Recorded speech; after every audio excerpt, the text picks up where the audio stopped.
Hey guys, what would happen if you took Christianity and mixed it with a social, political, and economic system devised by Karl Marx in the 1850s?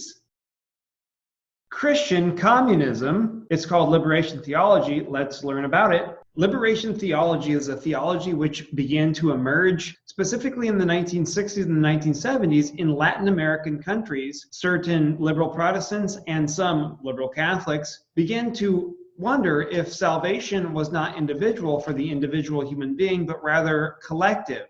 And perhaps the salvation offered by Jesus Christ is not just collective or community oriented in terms of some sort of bodily resurrection and restoration of the world, but rather is meant for this life. Not only is it meant for this life, but it is meant to promote liberation from unjust political, social, and economic regimes or conditions. So how does one embrace communism, the belief that the proletariat will eventually overthrow the bourgeois overlords who own the means of production so that the means of production and the wealth is shared by everyone? After all, if you read in the early parts of Acts, when Christians lived together, they did communally share their belongings and they helped the poor. Aha, is this not the entire message of the gospel? So then how is one saved by Jesus?